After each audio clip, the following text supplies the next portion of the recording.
Hi, and welcome back to Hiking in History. Today we're back in the New River Gorge, which is one of my favorite places to hike. We're at the ghost town of Kaymoor.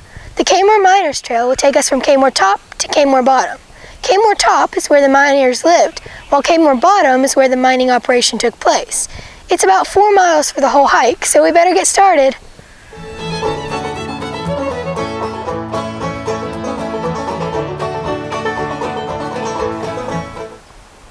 Are you wondering how the miners and the coal got from the top to the bottom?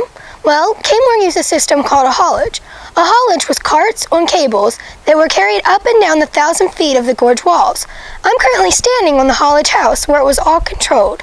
The haulage was in operation until 1962.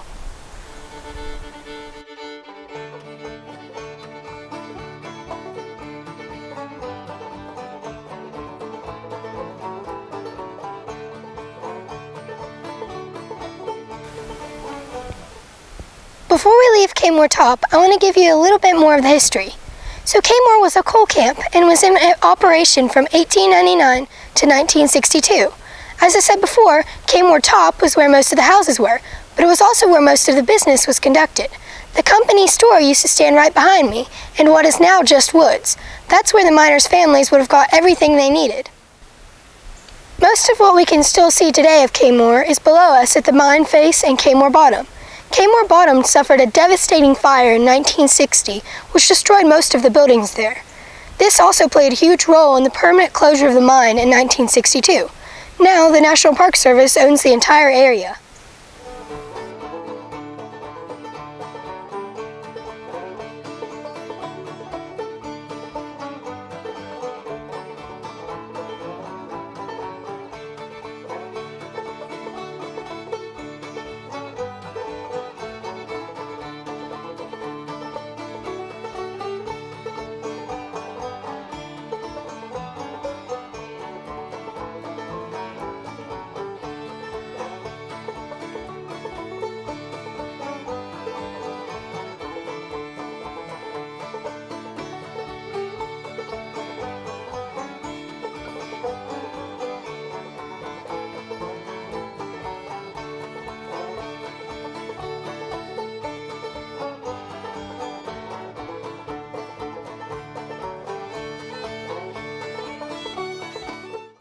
The Kaymoor mine was owned by the Kaymoor Coal Company.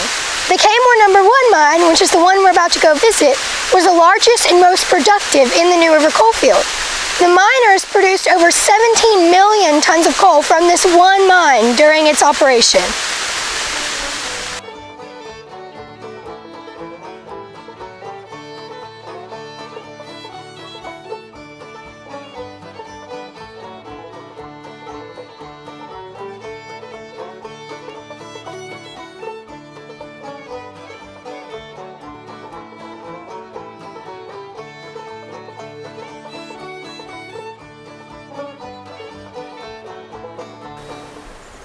We are now at the level of the mine face, and I'm standing at the dynamite house, where the explosives were held.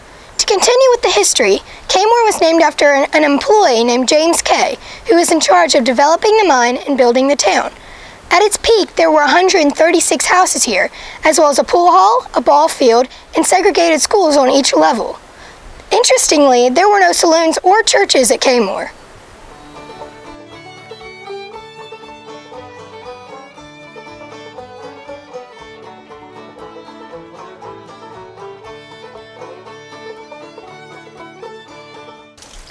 Kaymoor No. 1 was a drift mine.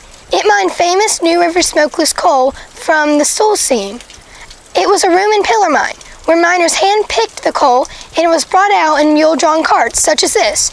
Later, locomotives were brought in to haul the coal back to the surface. To my left is the remains of the ventilation shaft, and to my right is the electrical building. The type of coal mined here was a very high-grade bituminous coal. An interesting fact is that the mine shaft extended 5 miles underground. I'm now sitting on one of the Kaymoor coke ovens. There were originally 120 beehive coke ovens here at Kaymoor, but their number was increased to 202 at the beginning of World War I to help support the war effort. After the war, the ovens remained open to fuel the Industrial Revolution in America. The last one flamed out in the 1930s, and the coking operation ceased production. So what's the difference between the coal that was mined here and the coke that was produced here?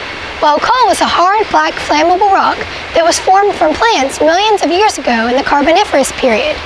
It is a fossil fuel and can be burned for energy and heat. One type of coal, bituminous coal, like the kind found here in Kaymoor, is especially high in carbon and low in sulfur and phosphorus, which makes it a good coal to make coke.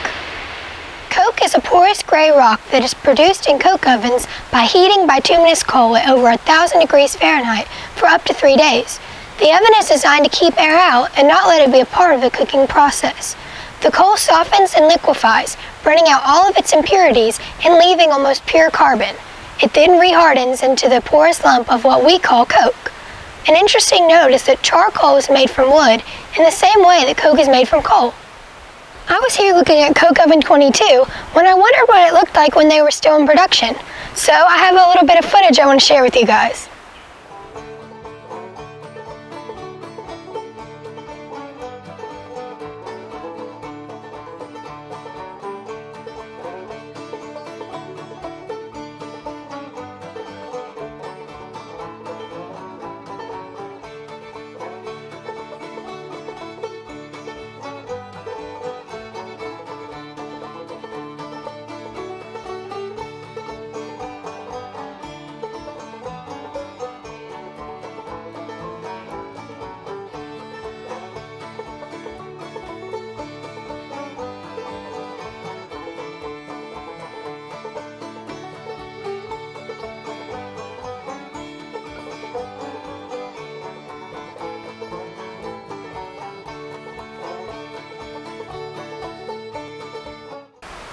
People came from all over to work at Kaymoor. They had experienced miners from neighboring operations, blacks from the southeast, and even immigrants from Europe.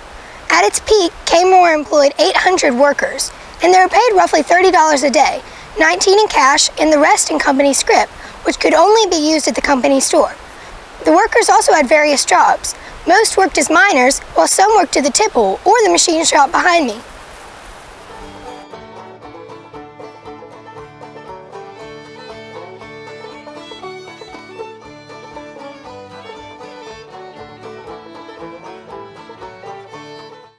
Since 1883, West Virginia coal mines have claimed the lives of 23,000 miners. Some have died in individual accidents, but most have died in major mine disasters like explosions. Kaymoor never had an explosion and had a relatively low death toll, making it a safer place to work.